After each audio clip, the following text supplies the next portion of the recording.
I pledge allegiance to the flag of the United States of America and to the republic for which it stands, one nation, under God, indivisible, with liberty and justice for all.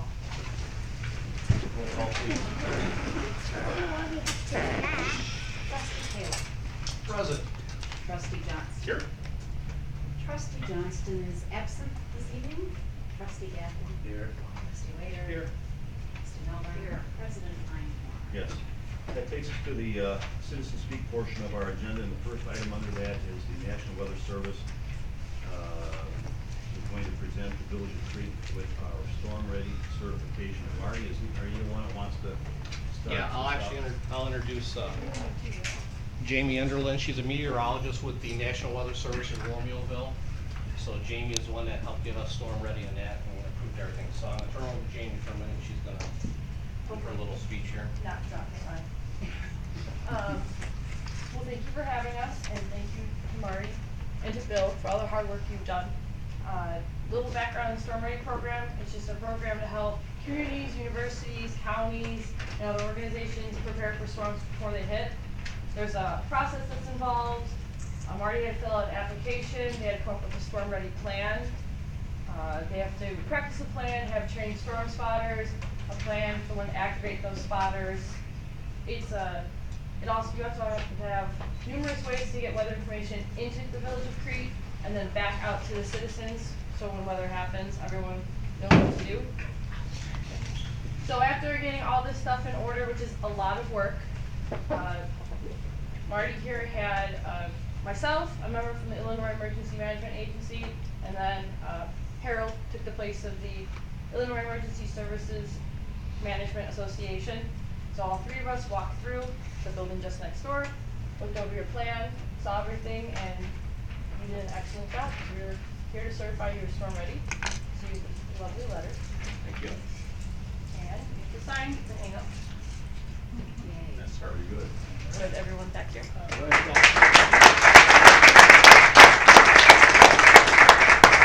Before we do that, I know we're gonna take a couple pictures, but I'd like to bring Bill Kraus and Steve Baldwin up from my department. Bill and Steve, where are you gonna, I know Steve in the back there. Now, Bill Kraus is the one that really spearheaded this. Jamie's giving me credit, but it was really actually Bill that did all the work. Bill did 90% of the work, and Steve and I did the remaining 10% kind of looked over his shoulder. So Bill really did all the work from beginning to end. We just kind of punched things up a little bit and then got it all ready in that. So thank you to Bill. Just to acknowledge, that's Harold Damron over on by the windows over there, Will County Director of Emergency Management for all of Will County. And Harold's always been a big supporter of ours here too, so thanks to Harold and that. So, just to say on this Storm Ready program, many of these things we've had in place all along. It's just we never had into a formal plan or a written program. That stuff we've done all along, the stuff we've done for years and years here, long before I ever came in that too. But Bill took it from getting it all organized and into the right order and everything. So that's where we're at today. Well, Marty, I can think back when we talked about many years ago, when we first started at HESDA/EMA. One of the first things we focused on was deploying sirens, right, for the sole purpose of notifying the public when there were events, weather events, that we had no other way to get the word out to people. And I think at least me personally, and I know that the folks that have been on your side of the fence with EMA and prior to that HESDA have always spent a lot of time on the issue of being storm ready. And it's nice to see that there's now some sort of recognition that takes place when that comes along. And we talked about this a little bit last, what night was it, last Wednesday? A week ago Thursday, okay. I can remember I went to the class that you guys put on about being just prepared, and this kind of ties together with this being storm ready. It's really unfortunate that not more people attended that class because you did a phenomenal job. I think that was people really should take the time, because it was like a 45-minute presentation. Take the time, be made aware, and then it's kind of balls and bounced into their court.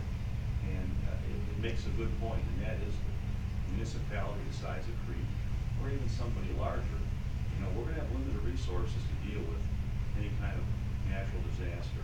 There's only so many EMA people, so many fire people, so many police people, and so many DPW folks, and some of those wear more than one hat, so that if something serious comes along that has, you know, that covers a larger area, we're gonna be tested, and we're not gonna be able to think that we're gonna be able to handle everything ourselves. We have to have the help of the public, and, you know, the one way they can help themselves is to take that class, understand the message that you were putting out, and make sure they take some simple precautions and some simple steps ahead of time, so that you know, they can be ready. And it's not really asking a lot. It really is actually it's a pretty simple process.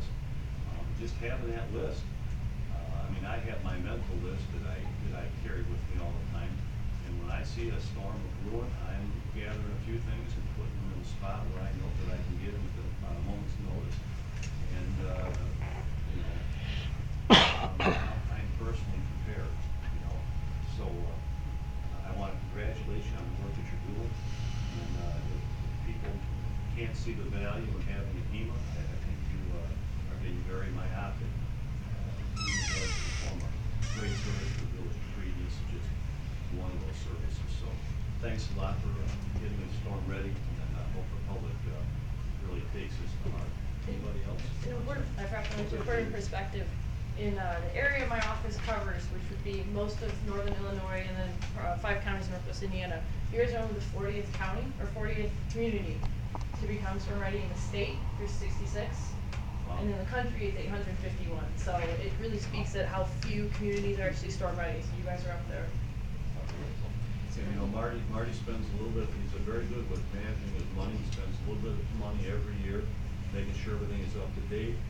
You know, you're not going to swipe that and cut that tree down at one time, you know, with one swing. You got to fix a plan, and you implement a little bit every year, and next thing you know, everything is in place the way you want it. I commend you for doing that. Same thing with Harold. Just having lost a young cousin in Harrisburg in the weekday tornado, no sounding of pre-dawn tornado, no sounding of any siren or anything. You guys are being congratulated that we're being proactive about something like this. You know, obviously Harrisburg's done a lot of things since then, but you guys be congratulated that you're being proactive, and hope that more people in the community will take advantage of that. Marty, I know that you interact a lot with the other HEMA groups around here, which I think is great. And I want to commend you for helping out the folks over in Monique, because they're fledgling and they're just getting started. And I know you had them over doing some training. You know, the better off they are, the better off the whole group is. So, because you have to rely on your neighbors in a lot of these circumstances. And if you don't have neighbors that are willing to cooperate and see the need, that's a problem, because for sure they're going to call you. So everybody needs to raise the bar. So very good, very good. Anybody else? Comments? Harold, nice seeing you again. Thank you. Anything you'd like to say? Very briefly, I just wanted to come here to congratulate Marty and congratulate Crete on becoming storm ready. You're definitely taking emergency preparedness seriously, and this is one great example of it. You touched on a really key point, though. I mean, as prepared as the community in your procedures and your policies, and you got warning systems in place, you can have the best system in the world, but if the public doesn't know how to respond to that when the threat is there, it's not going to be very effective. So it's definitely a key for the public to just take a little bit of time, a little bit of effort, just as you were saying, to think about, where in my house would I go, or where would I go at work or at school, because that's the key final part of the whole equation, from warning coming from the Weather Service to the community to the individual residents. So always encourage preparedness for all hazards. Definitely severe weather is one that impacts us a lot, but just want to say thank you and appreciate all the efforts that you are all making to be prepared. You said before, Crete doesn't stand alone. When he doesn't stand alone, the county doesn't stand alone. We all have to be able to support each other when a disaster strikes. So just want to again congratulate all of you on the effort. Very good. Thank you. Anyone else? Comments or questions? We're gonna get him with this one.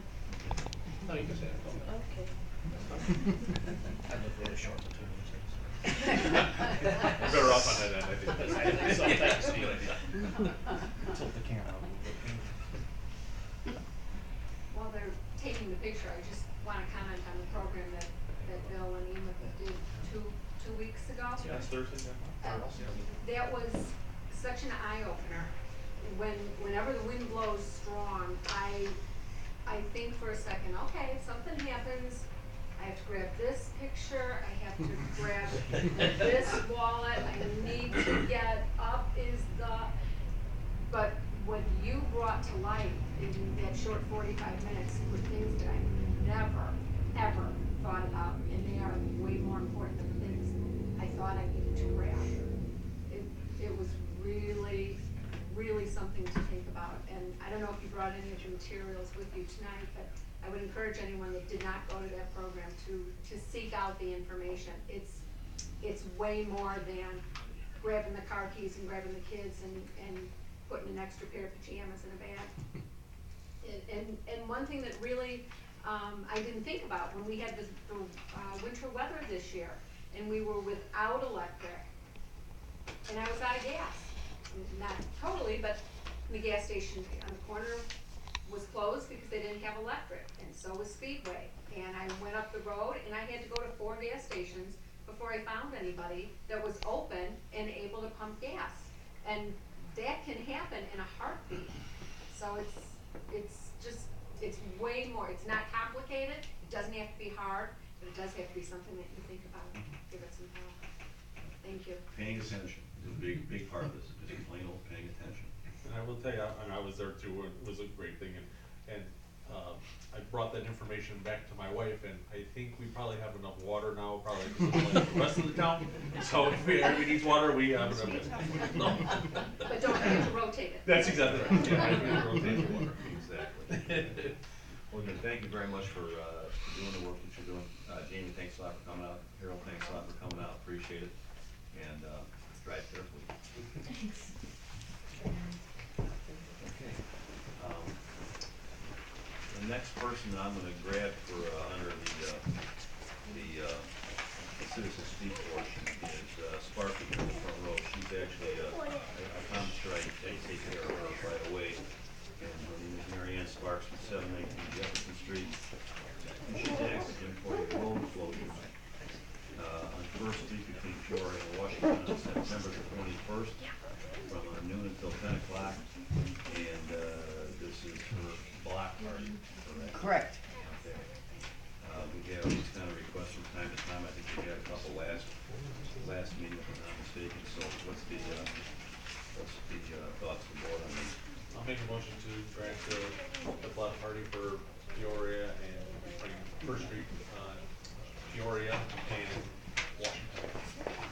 And of course, we're gonna need horses, so Phil, not there, but we'll make sure you get those taken care of, 2 for each end. Second. Motion by Johnson, second by Waiter. Discussion. Hearing none, all those in favor signify by saying aye. Aye. Opposed, no. So we're, Sparky, you're all done. Thank you. Okay.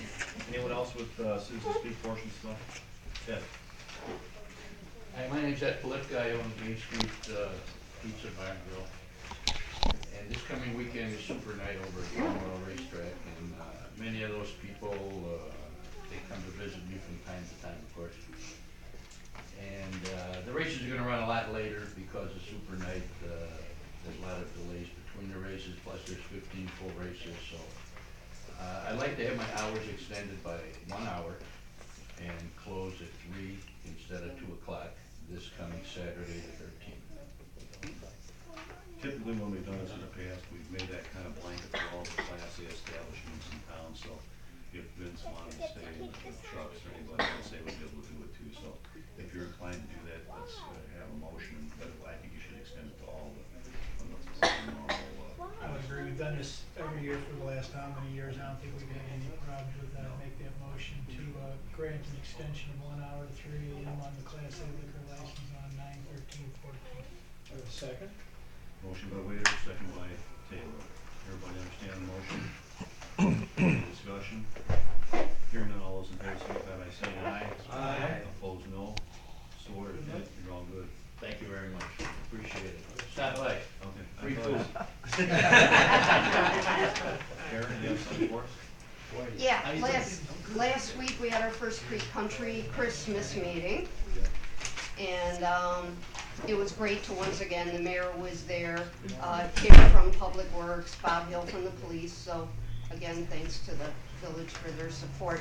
One thing came out immediately at the first meeting is a whole bunch of really important volunteers have a big date conflict. So Crete Country Christmas, instead of being the first weekend, it's gonna be the second weekend in December. Really? So they did some quick checks with, you know, like vendors and churches and things like that that were involved, and they all kind of seem to be on board. So that's the way it stands right now, is the second week in December. I don't know the dates, 12, 13, 14, something like I that. think it's 12, 13, 14. Yes. You guys gotta make sure there's great advertising for that, so we don't have, that's gonna be tough. I mean, it's been the first weekend for. Why are all those people standing on Main Street on Saturday night, right? That's right. Yeah. Exactly. Yeah, I think it's 12, 13, 14. And, you know, as usual, we could use volunteers, you don't have to show up at the meetings, but, you know, we'll need people at the 5K run to be crossing guards or to help line up the parade and various things like that. And, so, if anyone wants to volunteer, give email address to Maggie or myself, and we'd be happy to, get it to the right person. And they're gonna try a few different things this year possibly. Yeah. Talking about possibly having a tent, because of how full it was last year. Trouble is the cost of a tent, you know, and the size of a tent, you know, and how do you incorporate the bonfires, you know, with the tent and all that, so, it's, you know, we're not starting too soon. In fact, you know, some would argue that we're starting too late, because it does take a lot of background work, and I don't know when's the next meeting?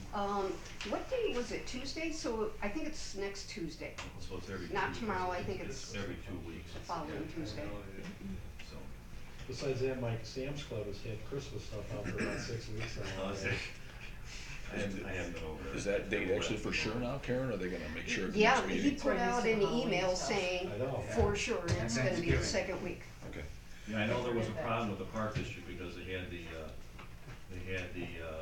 hall over there booked up on that day, but we think we may have an alternative to that, Bill. We have the tent. They were thinking maybe they could have the chili cook-off in the tent on Friday night. So, you know, I mean, it would be a switch, but I don't know that it would be too hard to accommodate, you know, work around. My thought is we probably wanna get the signs and everything and the snowmen, you know, with things out earlier. Yeah. With the date change. Right. Which means we'd have to get the dates changed on all of them and maybe Yeah. get them up, you know, Yeah. 30, 60 days ahead of time, so that hopefully people will pay attention to that a little bit and, you know. Right. I would say maybe one of the advantages is Beecher always has their parade the same Yep. night as ours. That's it, it's So gonna be a we different may, week. you know, you may, We talked about that too. that may Yeah, we be a did. big help as far as, you know, more floats in the parade and more participation. Yeah. That may be kinda cool. Yeah. You know? I would think. We didn't, because the poor attendance last year, you know, because it was so cold, cold out. We're not starting this year with as much money in the bank as we did last year. So, you know, we're gonna have to be a little more cautious about what we do and what we don't do and where we spend our money. So it's like anything else, you know, you got a budget, you gotta work, stay within the budget, so. But I'm sure we'll get, I think we'll get past it, because I hope we do. And, but I was surprised at the cost of the tent, it's pretty significant. You guys will have to do over the whole street. They were gonna go over and measure, and I don't know, whether anybody's done that yet or not, but, because then if we have to have a place to put the booth, you know, the storefronts that Right. were made up. You're right. And that complicates matters also, so, I think long and narrow is better than, you know, whole street wide, so we're not even sure what actually all the potential sizes are that you can get. So, we'll have to see how it turns out, but they're working on that. So. Was anyone else with, stuff Mayor, I noticed on the board that this evening you're going to be talking about repairs to alleys and parking lots, whatever. It doesn't really specify clearly, but I know that you guys have been working on the alley on the west side behind the 1300 block of Main Street. Civil engineering has been out there. I think site plans have been floating around. Site plans have been floating around. Well, I have seen a site plan for the parking lot and for the new configuration of the alley. But anyway, with regard to that, how soon will that plan be in the development phase? When do you expect it might get accomplished? And would you be putting money in ahead of time to do the patching and resurfacing now? The repairs we are talking about doing tonight relate to trying to hold what's there together until the spring. And because the plan is not ready to go yet, because there's numerous issues, garbage being one, cooperation by the residential or the business and building owners being two, actually location of garbage disposal containers, and none of that, but the number of them. All those things have complicated this way beyond what I think anybody would reasonably expect. I spend pretty much time with every trustee here, I believe, at some point, going over and trying to refine what we originally started off with. We're working on our, well, since I've been fiddling with it, we're on our third rendition of the plan. I can tell you that it will not all happen at one time. It will not be feasible to do it all at one time. And depending upon who cooperates and who doesn't will determine how much of it will actually be accomplished. We are waiting for one of the out-of-town owners to be in town this week, and we expect to talk with that person and see where they weigh in. And it is by far not an ideal set of circumstances. We're trying to make this so that we don't lose spaces. In fact, we gain a good number of spaces, but I think we'll be able to accomplish that on the west side of the alley. On the east side of the alley, it's not quite as clear. So, again, there are some unknowns out there that hopefully I'm going to have wrapped up here within the next month, so that we can take a plan from the draft phase, if you will, to some sort of final document, and then we'll have to do it in phases, because you're not going to be able to tear out everything behind all the businesses without having someplace to park people in the meantime. So, again, some of the stuff is pretty straightforward, but at least you would think it would be, but there are questions that have yet to be answered, so that's where we're at. Can I ask one more question? It's in regard to the property that was just recently, the price was offered. I don't know where you're at in the closing of that deal on the 55 plus or minus acres.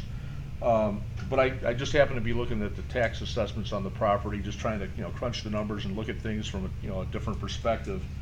I don't know whether I should assume, but when you guys were looking at purchasing that land, being that it's right now it's on the tax roll, the property tax roll, have you assessed what it's going to cost in the lowering of the EAV for the TIF and for the overall project, and the revenues? And again, I don't have access to that information to know what revenues incremental came into that TIF district after 1990. But have you assessed what that's going to cost to the TIF? And do you have a plan for marketing the property, developing, coordinating with the park district, or anything to launch an effort? And when might that take place? What would your plan be? 5, 10, whatever years? Well, we don't even own the property yet. Okay. And hopefully we'll have that here shortly. That property has always been vacant property, pretty much, with the exception of Doc Burnham's place. So it's not, when it went into the TIF, which by the way started in 1993, not 1990, you know, whatever, there were no improvements placed on that property since '93. So we're not losing anything except what it has diminished in value over time, not because of, you know, something was added and now we're taking that out of the picture for TIF. Is there gonna be some tax loss to the TIF? Obviously there is, but it isn't gonna be a tremendous amount in my estimation because it was never in at a tremendous amount. And so remember, that stuff stays.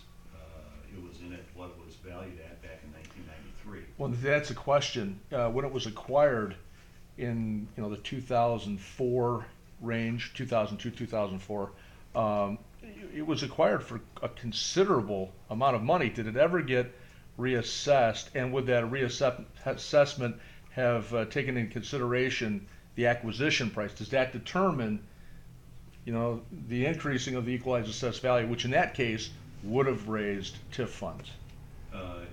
What you're saying, it would probably be correct, but I'm guessing that if you look at it now versus what it was worth back in 1993, which was the base year, you're going to find that there probably wasn't much difference. I haven't gone back and looked at that, but you know, I'm not sure if I could even find out what it was worth in '93. I suppose it's possible, but I don't. I'd have to look at the tax bill and see that.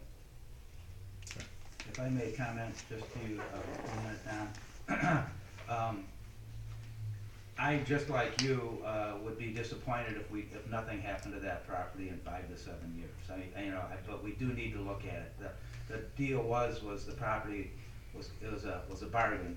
We do know that property values have dropped. So what it was evaluated at maybe 8 or 10 years ago isn't the same as it was this last year. Nothing was happening to that property. It was sitting for a long time. We thought we'd have a better opportunity to get it together and market it, whether we're going to try and get it to market it to the private sector so that they can proceed with it, or whether we're going to do something with it to benefit the community. But you know, we are making an effort, from at least my perspective, to move forward and, you know, get something started on North Main. It's a challenging situation. You know, you've got the Fun Center, which is now unfortunately sitting vacant, and there's some other properties. So, you know, to have control over that property and be able to remarket it and see if we can get it back into the private sector would be great. And if not, make it available. And unfortunately, about a quarter of, from what I understand, is a low-lying area that really can't be developed. Maybe it could be dredged out, make a pond or a lake or something very nice, or, you know, whatever you do with it. I know a lot of communities have done things like make parks and bike trails and things of that nature. Not that I'm saying that's going to happen, but I'm actually looking forward to the discussions of what to do with that property, at least from my perspective. Well, you know, that property, the tax assessor did in fact, you know, it was agricultural at one time. They took away the agricultural designation sometime, and I don't have the date, but that would have certainly added, you know, to the fund, to the TIF fund, I would imagine. It would have raised the, you know, the assessed revenues coming in. But in parallel, we also have property, the Reed-Ekal property, and I don't think we really talked about that much publicly. You know, it's been around since like the 1990-ish, plus or minus a couple of years. And so, you know, it's just, in my opinion, it's just tax, or it's this property that's not on the tax roll. How do you get it back on the tax roll? That's the question. That's what we're all interested in doing. You know, in fact, I had the same question about Reed-Ekal, and I believe the attorney answered that to me about a month or so ago. It was property that was sitting, people weren't paying their taxes on. Anyway. It went off the tax roll because nobody bid on it. You know how it works, Don. You bid on property. But it's consolidated now. It can change. We are consolidating Right. it, and by the fact that we're consolidating it, we can do something with it. It is challenging in today's, no question about it, in today's marketplace, trying to get stuff, you know, accomplished. And, you know, I mean. Well, the thing is that the majority of the Reed-Ekal property is residential. And you don't have to be a rocket scientist to figure out that residential is doing nothing right now. So it may look like you're sitting on this huge asset, I suppose which you probably are, but until something changes in the housing market as it relates to Crete, you can't hardly give the property away, so. And the other issue with Reed-Ekal is we don't own it all. No. There are still There's a lot. numerous private lots out there that we don't own.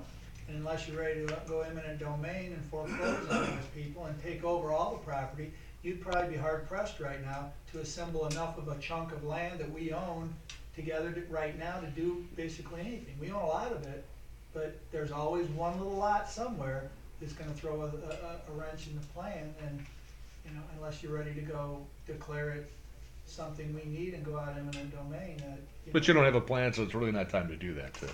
I don't right. know. There's been lots of plans kicked around, but do we have anything concrete that we're moving towards right now? No, because I think the mayor just hit it on the head. It's zoned residential right now. Who's gonna go buy that kind of property and start building houses? We have property along Crete Road in Marionette that we could subdivide today and sell off today, but you're not gonna find a person that's gonna buy it.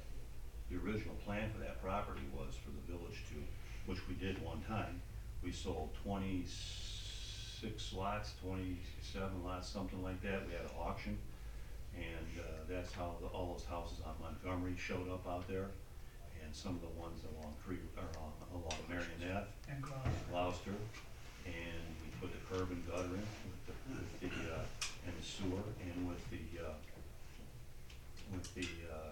dollars that we got from selling the lots, and I have a plan in my office that, you know, handles virtually all the rest of that, all the way up to the east-west section of Marionette and up to Richmond Road.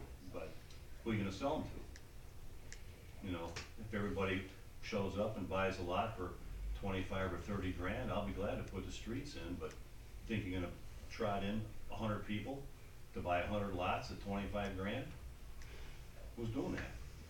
You know, you couldn't even give them, you couldn't even give them away. For $5, they won't Do pay it for $5. five, that's exactly right, and, you know, that's, you know, and plus we got the same thing on the south end of State Street. We got a nice piece on the south end of State, south of Richmond Road, that I've got at least 2 or 3 plans for, that we could make happen literally on a moment's notice, but who are you gonna sell it to? And the water's over down The there. water's down there too, that's right, and you know, we'd have to extend sewer, we understand that. Plus you gotta have somebody to sell it to. I'm not gonna go out and spend, you know, $40,000, $50,000, $100,000 on engineering work so it can sit on a shelf. Somebody's gotta be able to pay for that. We don't have engineering money to pay for that if we don't have somebody that's gonna buy it. Why would I do that? Back to North Main, that property's been for sale for who knows how long, been through how many foreclosures. That's been. And it's been available for somebody to do something on there for as long as it's been vacant. They wanted $1 million for it a couple years ago, you know, didn't Yeah, but you can ask whatever you want. they? That's exactly But right. you That's can't not, you're sell not it. gonna sell it. That's right. I mean, I can remember that when there was about 5 or 6 guys in town here that owned that piece of property, and I was probably 15 years old at that time, so that's a long time ago. And everybody had great ideas to sell this, and they wanted more money, and then the market goes south, and then you're sitting with a piece of property, you can't sell it, and you missed your opportunity. And that's what happens. And, you know, pigs go to market, hogs get slaughtered, and that's what happens. Ironically, I think there's a, on the tax record, it reflects that the last buyer spent something like $2,250,000 to buy that property at 55 acres. Some bank let them do that. Yeah, exactly, yeah. Well, 40,000 plus an acre, and yeah, so. Is what it I is. mean, that's what happens, and, I do have one person that's contacted me about, potentially being interested in that. We do wanna have discussion with the Park District, because we talked about it before we even bought this with them.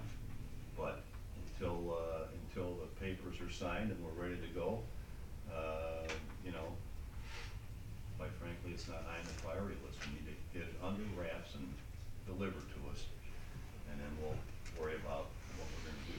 But that's something that the TIF can do too. You know, TIF is allowed to create a marketing plan and pay for a marketing plan. So that's what we should be thinking about doing. But again, you know, there's a logical flow of steps that you take to make something like this happen. You know, we gotta figure out how much is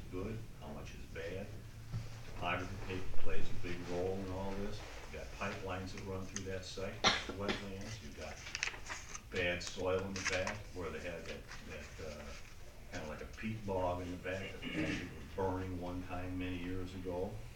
So, yeah, it's not a super clean piece, you know, by any stretch. You got a 10-acre stand of oak trees that are, you know, bigger than, I mean, 3 of us, we held hands, couldn't reach around the thing. I'm not sure if I'm interested in cutting down 10 acres of oaks, you know, so you wanna maybe save a little bit of the environment.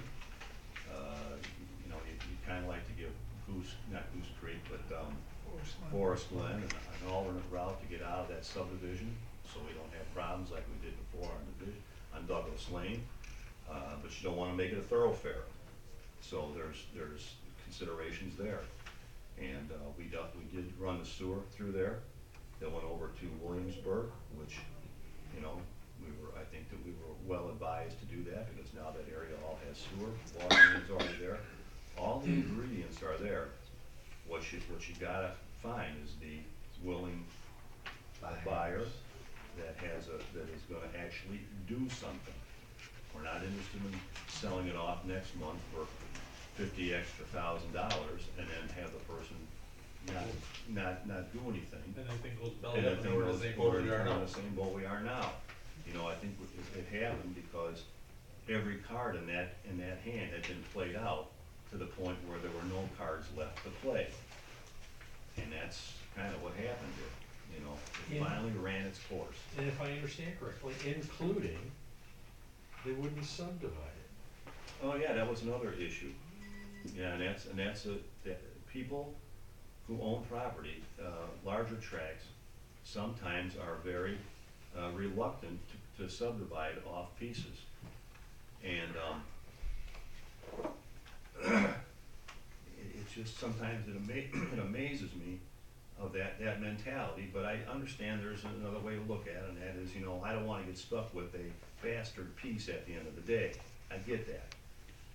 So, you know, there's more to buying big tracts of land than just buying them and expecting them to just instantly turn into a development. And, I will tell you all this little story here. This is kind of a little known story. And I can tell it now because the principals are no longer with us. But I was working at the post office one time, a while back. And Doc Burnham walked in and he said, "Mike, I need your help." And I said, "What do you got, Doc?" He said, "Look, I got 2 guys that want to buy my property." He had 32, he didn't have the 23, 32 on the north end. 32 on the north, 23 on the south. And he said, "One guy is offering me $50,000 more than the other." And I said, "Well, that seems like a pretty simple decision. Take the extra 50. He said, "No, I want you to take the contracts, you read the contracts, I trust your judgment. Tell me what you think." I said, "Okay." He gives me the stuff, I take it back, I read it. One of the contracts is from the guy who originally eventually bought it for $50,000. The other contract was from Applebee's. Applebee's was apparently ready to buy 32 acres for one store. This is not a fairy tale, folks. It's true. This is the honest to God, exactly what happened. And I said, "Well, Doc, you know, from the village standpoint, I'd love to see an Applebee's there. I can't honestly fathom why they would buy 35 or 32 acres for a store that requires ostensibly 1 acre, maybe. I don't quite understand the mentality, but if that's what they want to do, who am I to say no?" So from a village standpoint, being very partial to the village's position, I would say sell it to Applebee's. But pretty hard to deny, you're getting close to retirement, that you wouldn't want to take an extra 50 G's out of the deal. I mean, if it was me, I'd be going for the top money. So I said, "I don't know if I've told you anything that's of any value, but that's where I put it." So the rest is history, as they say. He sold it to Larry Sisk and Pat Glenn. And it wasn't much longer after that, after they closed on the property, they were gonna do something and never really came to us with any kind of a plan, that I recall anyway. And, they went belly flop. I don't remember if it was bankrupt or foreclosure or whatever. And, then it was purchased a second time by somebody else for less money, but still substantial money, and the same thing happened to that person. So, you know, going out and borrowing big sums of money from banks to do things that at the time seems pretty good, but anybody that goes out and spends a couple $1 million on a piece of property and doesn't have the village locked down on something, is nothing but a fool. Not because villages are fickle and will only do certain things, but that's just good business sense. You go out and get an option for the property first, work your deal out contingent upon having your deal struck with the municipality. That's how development takes place. And, you know, why they didn't feel like they had to do that, you know, I'm not their lawyer, but again, sometimes common sense is hard to come by. And when guys get gregarious because they see everybody else buying stuff, just on the come, it's like, I'll buy this and I know I can do this and I know I can do that, and sign that big note, and then guess what? Things won't work out. And, Give me that number, I'll call you tomorrow. we can all play who shot John, and who's to blame, but at the end of the day, the guy that signed the notes, they fall. So. Well, and two, we don't own the property yet, and this is probably part of the problem, but you got 8 elected officials up here, and you could ask all 8 of us, and we'd probably all tell you a different idea, or there's 8 of us, that's. Oh, okay. You got 8 people sitting up here, and you got 8 different opinions on what they think should happen up there, so until we lock this thing up, it's kind of silly to spin our gears on doing anything, because we know what we have. It's a good time to just, like what I do when I'm cutting grass, I think about it. Yeah. And, then I try to remember that stuff 3 weeks later. That's when my grass looks like Sometimes this. sometimes it doesn't come out that good, but anyway, that's how I do it. Anything else? All right, let's go down to the unanimous consent agenda. I do have one bill that needs to be added onto this, and it is for, this would have been a Larry Johnson, Johnson, because it's a police thing. And it is for $11,257.50, of which, by the way, we will be getting $9,000 back from a grant. And this is for these are in-car computers, am I correct, Chief Bachert? Correct. And those are gonna be needed for the new 911 system to bring us up to date with the improvements Will County's making. Okay, this is to an outfit called Bright. Again, $11,257.50. I didn't do the math, somebody else can do that. So anybody else have additions or corrections to the minutes? Or the, to the bills? That brings total please $33,808.77. Hearing none, I move for approval of the unanimous consent agenda with the addition. Motion by Waiter, second by Gaffney. All in favor, signify by saying aye. Aye. Opposed, no. So ordered. 10. Next is the reports from the trustees. Trustee Taylor. No report, sir. I do have a couple things here. I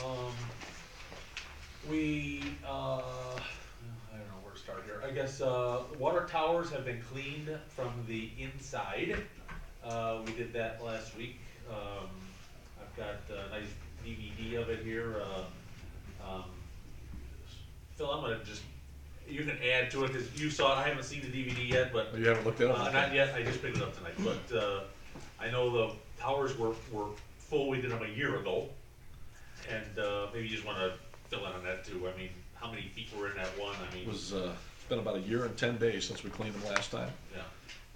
There was probably at around about 2 foot of sediment in the bottom of each tower. That was totally cleaned out. I'm sure people had some stirred up water maybe last week with everything going on, but we're gonna start hydrant flushing on the 22nd, so that should actually clear everything out. Get us through another year while we keep working on our On our filtration system. filtration. Yep. But we did have them cleaned prior to flushing, that way we make sure that we're not sucking that garbage from there into the line, so. And really, the only one we feel as though was probably sucking in and out was probably the 500,000 gallon tank. Yeah, cause there's no pipe in the Right, middle of that. right. The other two were down, not down far, but they were down on the fill things. So it's not really going over, but, you know. Right, right. And they're gonna be out working on your 500,000 gallon tank next week also. For the paint? Yeah. Well, that's Only a fine. year- only a year About a year later, I was gonna say, it's about the same time we, So. that was our emergency, just fix that, you know, spot Yeah. painting on All, that, all so. of the welding that they had to do on that that was done. So really, they just got some paint to do. And the guy, actually, when I talked to him the other day, he said I was kinda holding off a little because of the humidity and how warm it had been. Because he's painting that with a wet paint, you know, and Well, the and he pipe was is afraid wet. if there's too much water running down the sides, that it wouldn't, so that'll be done next week, so.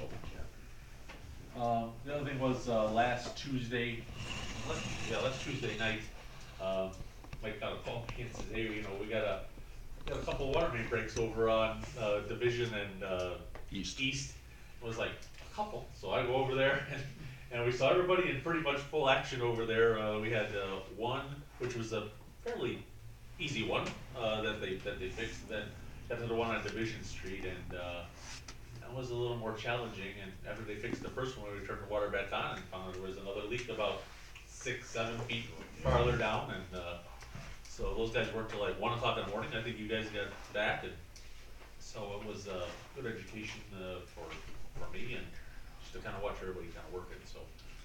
They did a great job, and, you know, we appreciate you guys going out, obviously after hours and taking Yeah. care of the issues and try to get everybody back online as fast as we could, and. Yeah, it was a very, I mean, it's always nice to go to those things every once in a while, just kind of remind you how labor intensive they can be sometimes, not always, but sometimes. And what is also so amazing is that in both cases, or all three cases, the water main, the exterior of the water main looks like the day it was put in. I mean, I am not kidding you, you could wipe once you wipe the dirt off with a rag, it looked like it just. the was labels, ground. everything are still on there, I mean, it's just Yeah. like brand new. Yeah, but then there's a hole that. But there's a you hole, really yeah. Put your hand into Yeah. it, it's that big, it blew a piece out of there. And those are old, cast iron mains, Cast iron, and we yeah. don't know whether or not there was something, The casting, you know, or. yeah, you know, maybe there was bubbles in the casting years ago or something didn't get done properly, but there's really no way to know.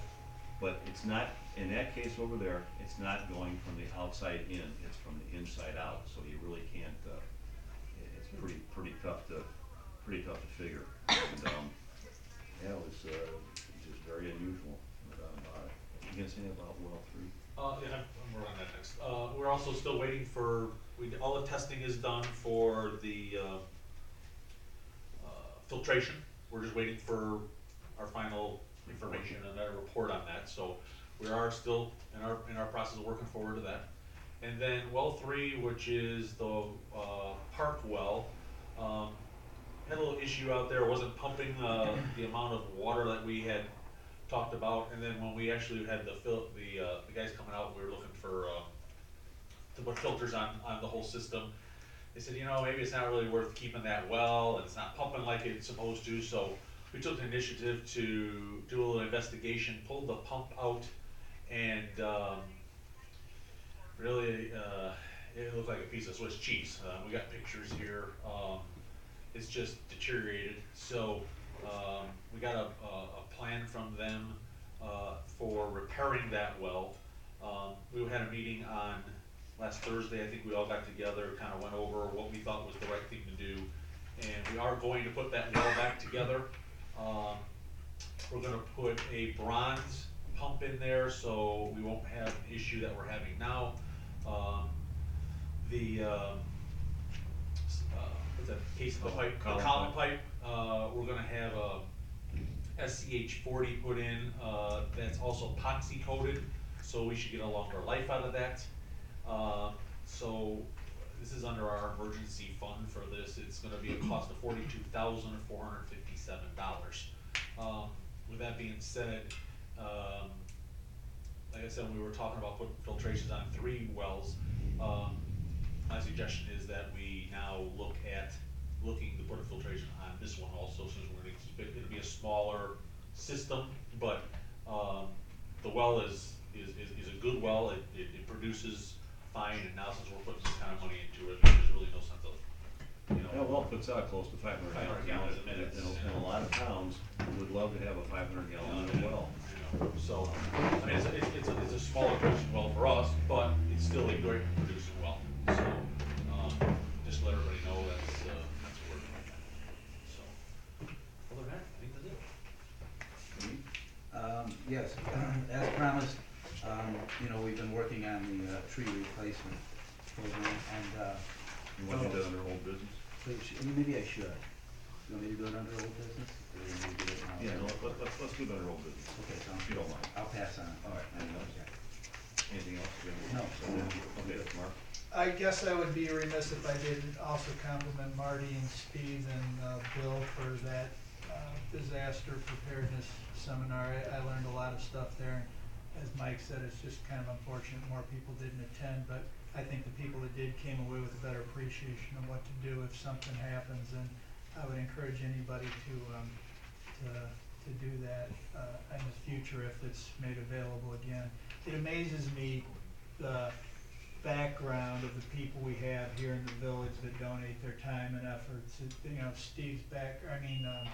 Bill's background's amazing to me, and I didn't realize we had a guy with his talent on EMA. So it just never fails to amaze me the type of people we have doing work for us at no cost. So anyhow, I just wanted to hats off to Marty. It was a great seminar, and I look forward to the next one. That's all I have. Holly? No, nothing. Okay, the only thing I got, quite frankly, probably should have made it on the agenda. We can talk about it tonight, we don't have to make a decision tonight necessarily, but we need to talk about it. That's Columbus Day.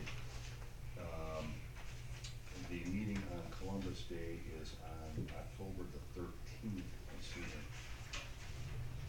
Monday, October the 13th, and historically, we don't meet on days when they're official holidays, and Attorney Stevenson tells me it's an official holiday.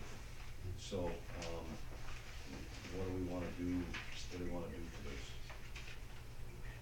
You wanna change it to the next day, 2 days later? Get back to Tuesday. Tuesday affects. For you guys, I mean, it's a fire department thing, but I don't know if it's affect you guys, or you wanna do it on Wednesday? Don't matter, Wednesday would be much better. Wednesday would be better. I think we did, last time I thought we did it on a Wednesday, when we did, was it Labor Day, Memorial Day, whatever it was that we did. I have dinner that night, but I can take care of that in the office back over here. Was it Thursday? Although we can't make an official decision on this, I suppose we can make it unofficial. Well, unofficial, but you can put it on the agenda. You got a meeting in the back? I'm sorry, Jim. Third Wednesday? What day did you say? What are you gonna Be do? the 15th. Third Wednesday. That would be us. You guys would be in here? How about Thursday? Okay, hold on. Let's see. That is the third Wednesday. 16th would be Thursday. I think I may have, I think I got mayors and managers that night, but I'm not positive. Let me just circulate. We'll just move it to the next Monday. It's the first one. How about we cancel it? Cancel it. I've been on the board 20 years. How about maybe the 9th? What day is that? That's the Thursday before. That's the second Thursday. Do we have any planning and zoning on that night? Not so far. I will not be able to make that one. You won't be able to make that one, okay. Well, I suppose we And can there's- go all the way to the 27th if you Well, wanted there's to. 5 Mondays in September, so if we're having a meeting here, You wanna be in October. well, I know, but I'm just saying, still got 2 weeks if you have it on the first Monday. You follow me? Yeah, So you want- you got the 50 here today, and then we're gonna have one on the 22nd, then you got the 29th. So, I mean, it's spread it out pretty well, it's not like. What do you- it's- what do you- Here's a novel idea. Has anybody got plans on Columbus Day? Are we allowed to have it on that day? Yes. It's a regularly scheduled meeting. If nobody's got any issues with it. Chief has got his hand Yes. Yeah, we know. I just you- wanted to point out that the last 3 years, You- on Columbus Day, we've had meetings. Because I made a point of commenting because it's my day. It's just another day. Prosciutto for everybody. Not that I'm not. Columbus. It's fine with me, 13th. It was probably Columbus Day, but not the day that it was celebrated. That's fine with me. If you wanna keep it that way, that's cool. I'm totally good with that. I'm out of town. It's all right. So are you? On On Columbus Day? It's a holiday, I should take Columbus Day off. I gotta celebrate After all Columbus Day. that. Yeah, but you'll be home that night, won't you? No, I won't. Holly, you're gonna be gone too, huh? I'll be gone the whole week, so. Okay. I'm gonna be here. Well, what do we just try it for the 13th and get it over with and see what happens? If something happens between now and then, if we have a short meeting with 2 people gone, then we have a short meeting with 2 Still lose people one gone. more too. Huh? We still lose one Yeah, more. we're Still four have board members. Yeah, that's right, we lose one more, still have a meeting. Perfect. Okay. Okay, leave it. Very good. Just a couple quick other notes. I was at a chamber meeting today, Southland Chamber had their regional consensus luncheon, and Governor Quinn was there to give his political pep talk to the group, and met with him afterwards as a little bit smaller group, and you know, it was an interesting day. Talk trains? Huh? Talk trains? No, Specifically or train planes. whistles. I literally sat next to him at the second meeting, and actually not a lot of people talking. People pretty quiet. I did plant the seed that you're talking about, but not with him. I planted with some other people. I got a call from his office before we had the meeting, so hopefully that may go someplace, but you never know. Did you ask him why he raised property taxes 30%? Yeah, you know, I wasn't even gonna go there, and the reason I wasn't is because Quinn made the exact opposite comment about how everybody was gonna get a $500 property tax rebate. So, seeing as how you can't rebate a tax you don't collect, and you can't collect a tax that you're not authorized to collect, they're both wrong. That you don't levy, they're both wrong, so it wasn't even worth bringing up. So, anyway, haven't heard a thing from FRA. I literally run down to the mailbox every day hoping that I'm gonna see something, but I haven't seen anything. It is federal we're waiting on, right? Yeah, FRA. It's not it's not a state. That's correct. Okay. And for those of you who don't know her, this young lady in the front row is our new hire for the front office. Her name is Lana, and you are going by Wasman's last name, Lana Wasman. And she lives here in Crete, and first blush, everything appears to be good with Lana. We had a good first day today, and everybody's happy, so that's good to hear. Are you coming back? Yeah, I was just thinking, are you here to say it's day? I was waiting for you to say no. Will you show up on October 13th? The audit is chugging along, and hopefully if they stay on track, they'll be done by the end of this week. For the in-office portion of the audit, and then obviously they have to do all the preparation stuff. And I'm guessing that myself, with the help of staff, will probably have to prepare the TIF joint review board stuff. That has to be done by the end of October. It should be done by the end of October. And I don't think there's anything else that I need to talk about.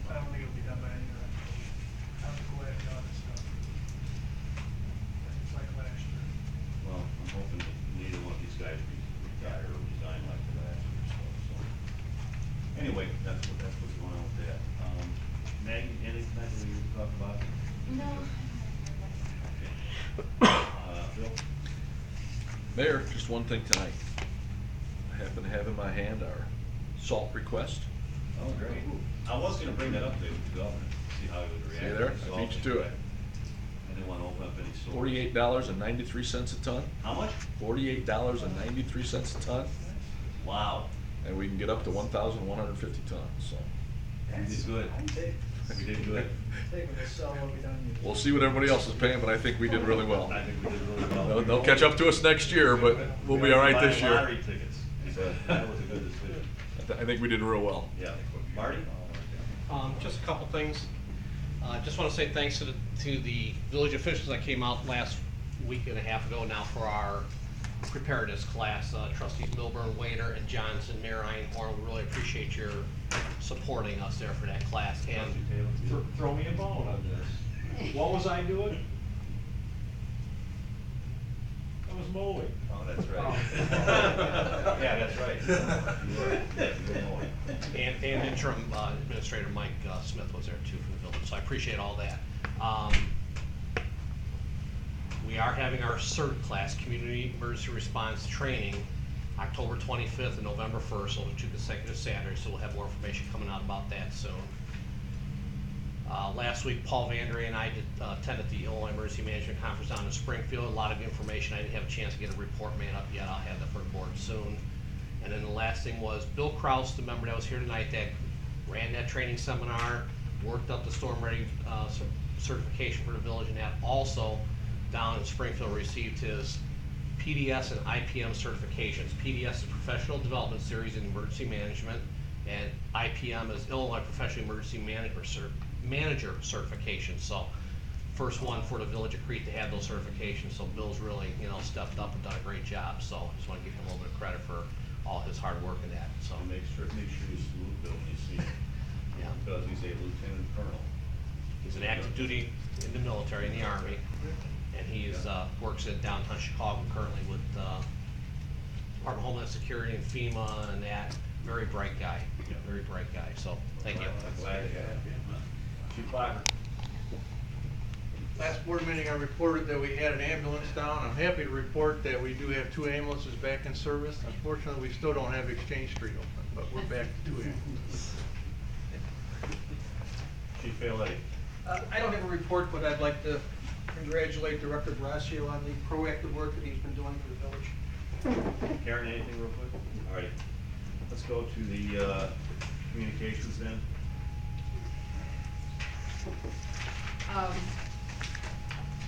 I want to start on a flower note. Now, these looked beautiful Friday when Kim Benson brought them to us. This is a sampling of the flowers that have been throughout our village. They're looking a little droopy, but they were picked on Friday, and I didn't babysit over the weekend, so they aren't as pretty today, but they were beautiful, and anybody who's on Facebook would have seen pictures there. So, thanks to Kim and Public Works, everybody, and yes, so we appreciate it. As far as the communications that we have received, a letter came from the Girl Scouts. We get that every year. This is about their cookie program, and I'm really not quite sure what their fall program does totally entail, but the fall program is the month of October, and cookies will be actively, they're gonna be knocking on doors in January. And I think, if I remember right, Waltz let them be out in their area selling cookies sometime between February and May last year. So what they are asking is it okay for them to do that? This leadership class is already passed, and I had emailed everyone about that, just in case you were available. It sounded kind of interesting, and it was a leadership academy for elected. Actually, it's tomorrow, I think. Yeah. The deadline, that's why I emailed everybody, the deadline was on Friday.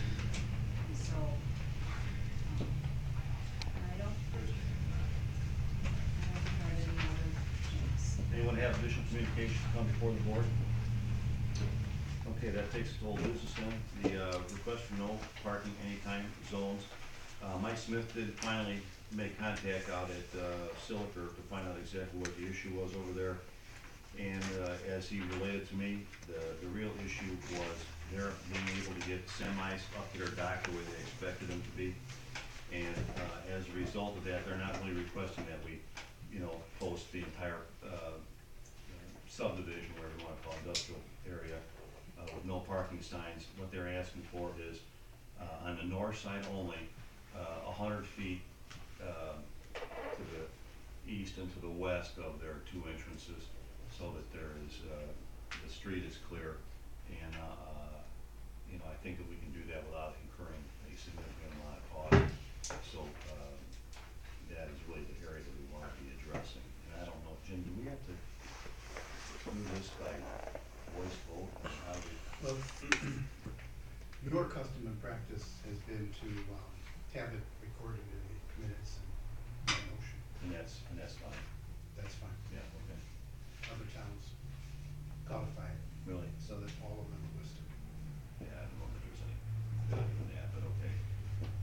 So anyway, that's what we're looking at, north side only, 100 feet either side of, their entrances on the north side. So And that's Commerce Drive, correct? it's on Commerce Drive, that's correct. I'd make a motion to post no parking signs on the north side of Commerce Drive, 100 feet east and west of the entrance to Siliker. Would that be 100 feet on each side, or East total 100 feet? and west. East and west, okay. Total of 200. 200 total? Yeah, it's gonna be. We figured it's gonna be about 6 signs. Huh? We figured about 6 signs, yeah. You It's can't gonna put be on- anything, you actually, can't it's put gonna be like one on one side that says south parking side of between Commerce. signs or anything like that? It's on the north side. In order to see, No? they needed it both sides of their entrance, because they got 2 entrances there. And then they had to have it on the other side of the street also, so. It's gonna be on the parking, no parking is gonna be on the south side of Commerce, not north side. Oh, I thought you said you wanted the north side. That's what I thought. No, south side. South side of Commerce Drive. Commerce is on the north side of the building. Right, but I thought you said they wanted the north side of the road blocked off. No, south side, and the part that is most adjacent to their To building. the property, I'm sorry, 100 feet, Either side. either side. I hate to ask this question, but why South would side. somebody need to worry about the south side when they're backing up and they're headed for, when The if he's north backing side in, made, the the north side made sense to me, the south does not. No, because the people were parking right up, in fact, people were parking actually on the curve that goes into where the dock is at. That's where people were parking. We put it on the road, they can still park on their property on the curb going to their dock. Well, no, because that part would be, is still on our, the curb goes back so far, and that, on both of those curves, all 4 of them actually, you can, that would be like no parking on a curb, like we have at all of our corners here.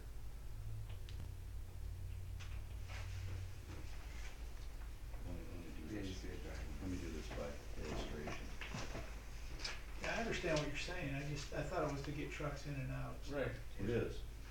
If this is the north side, Yeah. they don't want any parking from here over to here. And, the property line is like this, so you can't park in here. Well, anytime, I don't know, a semi driver, but anytime I've driven anything, You if take you the got line. cars parked across the street, you certainly can't back a semi, I mean, even if there's cars. Well, this road is wider than, like a subdivision road, so I mean, unless they come back and say that they want them done over here too, that's not what I heard. So I guess if you wanna hold off on So this. you're thinking both sides. Huh?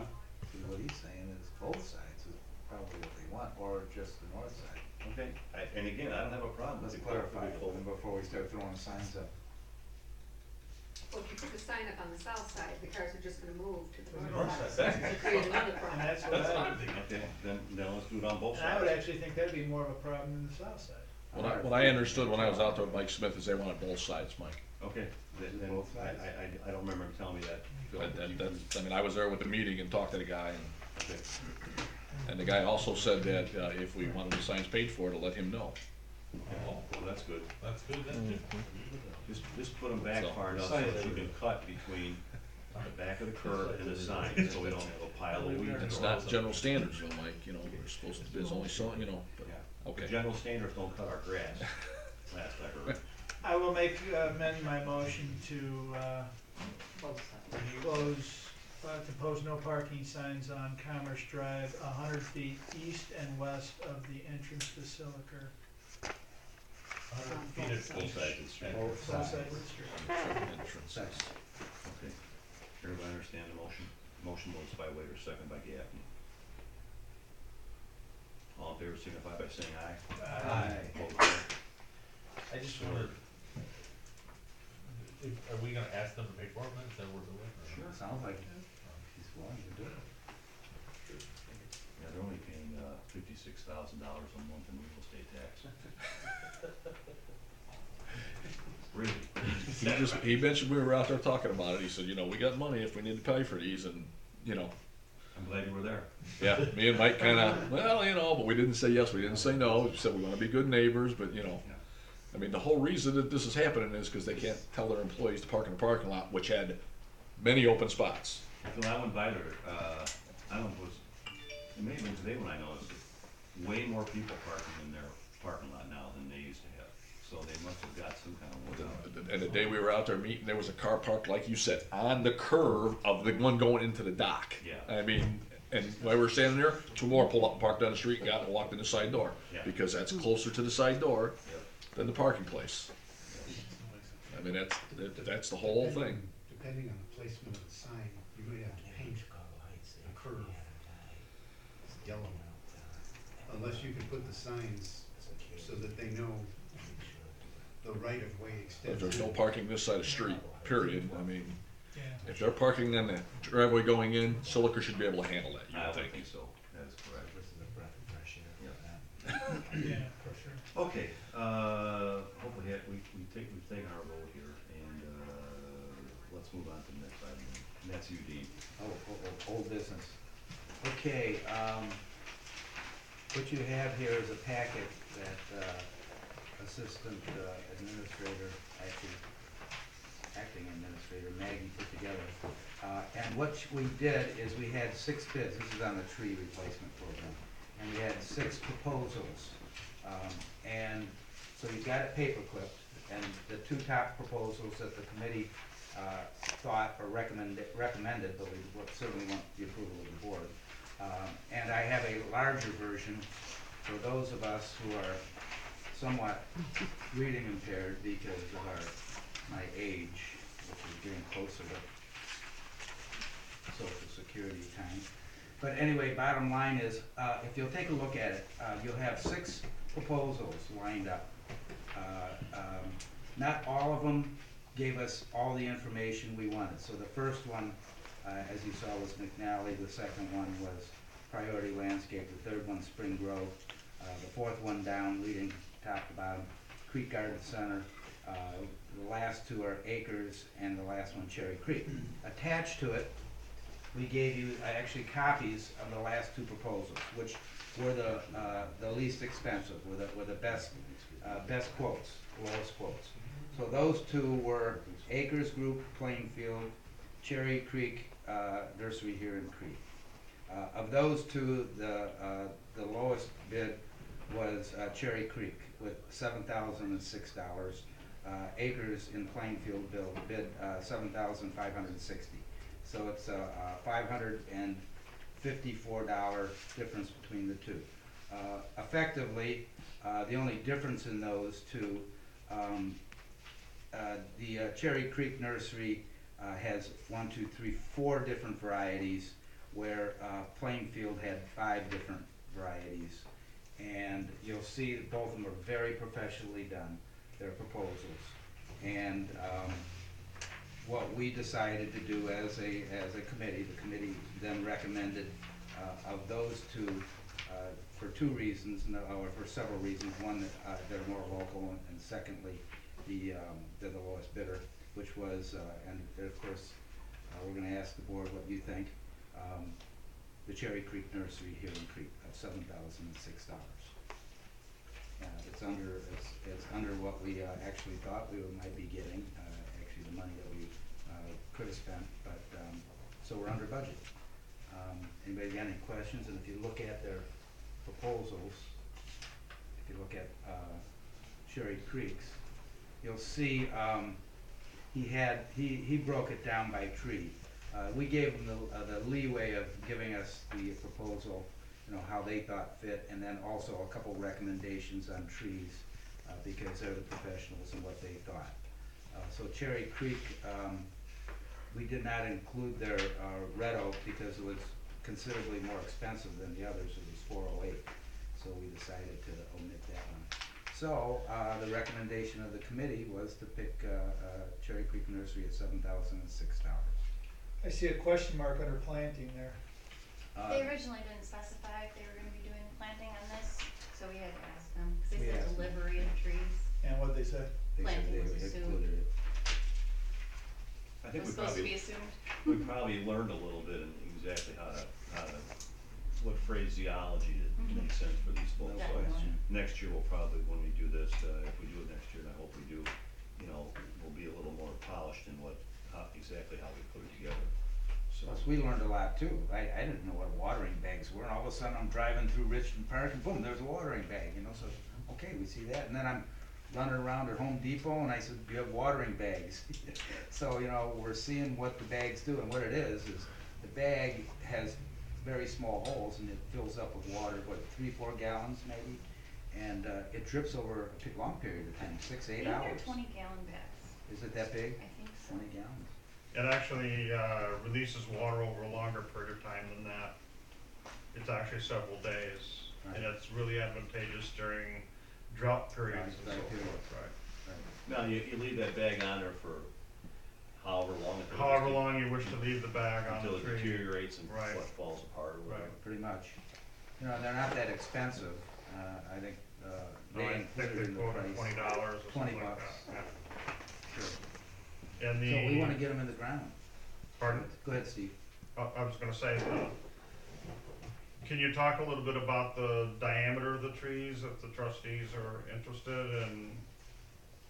We had them quote 2 to 2.5 inches, and we learned also, we put 2 and 2.5 inches, and they came back and they said, hey, we wanna know how far from the ball. Yeah, right. And so we said, oh, what's normal? And they said, well, usually about a foot up, you know, it's 8 inches to a foot up, rather than, you know, cause the tree is gonna be wider at the bottom and narrower at the top. So, you know, which was good. So now the next time we'll know to ask. Yeah, I mean, you know, you never really consider that there's convention as to how you. Secondly, there's a big difference between balled and burlap versus a container. Your container trees are considerably small. That's the kind that my whole life I put in when I go to the Busy Bee Nursery and such not. Number one, I don't have the facilities to schlep big trees over. Right. And so these are gonna be professionally installed. The guarantee was the same, was it a year? On the guarantee? Yes. 1 year. So we think we're getting a good price, and we wanna hopefully have a relationship with them next spring and then next fall, because this is going to be ongoing. It's just the first step. Questions, board? The type of trees that they're suggesting is for the area, for the subdivision, it's things that are going to do well there? Yes. We told them that we wanted only trees good for this area, not necessarily Crete, but you know, the whole Chicagoland area, and also good trees for parkway trees. There are such things that people call parkway trees. Right. And of course, we didn't want trees that are all gonna end up being, you know, very large trees. We wanted some that we call understory. So the one that was the understory is the Bradley pear, which is the smaller one. That's an understory. And we also kind of took preference over medium to fast growing trees. rather than, you know, an oak is gonna take forever, which we'd love to have oaks. It's just that, you know, you're gonna have a 8-foot tree next year, and 5 years from now, you're gonna have a 8-foot tree. 12-foot tree, pretty much. So, and we believe that, you know, once we start it, I just like the idea that people are gonna take notice of this, and that the people are gonna realize that the village is doing something for them. We also discussed, which will happen next spring, we didn't wanna jump into this too fast, the idea of adopt a tree, you know, where we might put them in some neutral areas, and make little signed placards. Somebody can donate that tree, or purchase a tree. So there's some other things that we can do, and we did a lot of investigation, snooping around in other village websites to see how they did it. So I think the committee did a great job, and we were very diligent, I think, and did what we had to do. And So I'm ready to get them in the ground. And Holly, besides the tree being native to Illinois, and the other thing the committee did is try to think outside the box as far as just thinking about green trees. Some of the trees are different colors, so it's not only the one is purple even during the normal growing season, and then changes another color. There's reds, you know, that type of thing. So it's So kind you can of tell whose leaves are blowing into your yard. I'm sorry? I said you can tell whose leaves are blowing into your yard. Exactly, there you go. And hopefully we won't get a call saying, hey, village, clean these leaves up, you know. That's what you and I will be doing. Well, we also were planning on making brochures for the residents that were getting the trees. And you can't always assume that everybody knows how to do maintenance on trees. Right. You know, I mean, there's watering, they will put them in a situation where it's not gonna be in a low area, where there's gonna be water sitting. The last thing you want is that tree to be dead, you know, in a year and a half. So, it's gonna be planted properly, and, even though we'd like to see the residents even, you know, trim them and take care of them. So that's what we wanna see. And, you know, 8 years from now, it'll be all replaced, and then actually next year we'll move to another neighborhood. And there's coordination with the village too, as far as the utilities and the planting and. Correct. Calling Julie, making sure it's right. We actually have at least 3 trees over there in Gordon that still need to be taken down. I saw that. I know there's one on Gordon, I think there's one on Craig, or 2 on Craig. Right. I don't think there's any on Michael. This is one on Michael. And as Phil takes them out, you know, we walked it, Maggie and I and Kim walked the area, and we actually picked out lots, and we saw it, and we know you can't put it in the exact spot where that tree came out, even though they ground it down. Because if you get underneath there, all you've got is a mush. You've just got sawdust down there, so you really can't plant it there. So we want to put it in an appropriate, good spot. And we walked around with some, this is an open spot. Well, this guy lost a tree, but he's got plenty left, so we didn't earmark one for there. And we didn't always put them in locations where the property lost a tree. We might have put them in a location where there were none to begin with. So I think we've covered it pretty well. What about the homeowner that really doesn't want a tree back? You know what, if they really don't want a tree, then you don't give it to them. Well, that's really the last thing you gotta do. Once you award this, somebody's gonna have to go out, mark the spots and knock on the door and find out if they really still want it, so. Dean, did you consult the tree survey we had on file at all in the process of this? Because I think there were some recommendations in there that should be planted. Did you look at that? We did, and there was, you know, of course, some of that's dated, Mark. I understand, but it was helpful. But I don't think we planted trees since that was done, is my point, and that they're recommending that we should have a good mix in there with that. I thought there was a list of recommendations there, I just wondered how this list compared to that. Right, and certainly just for the fact that who knew back then that the ash trees, everybody was ash tree crazy 20 years ago. And of course, 50 years ago when I was a kid, everybody was elm tree crazy. Well, look what happened. The elms all got a disease. Look what happened to this one. The ash has got a disease. So we certainly don't want one or two varieties, we wanna mix it up. And then there's also a time and a place, and, you know, for the neighborhood, we want different kinds of trees.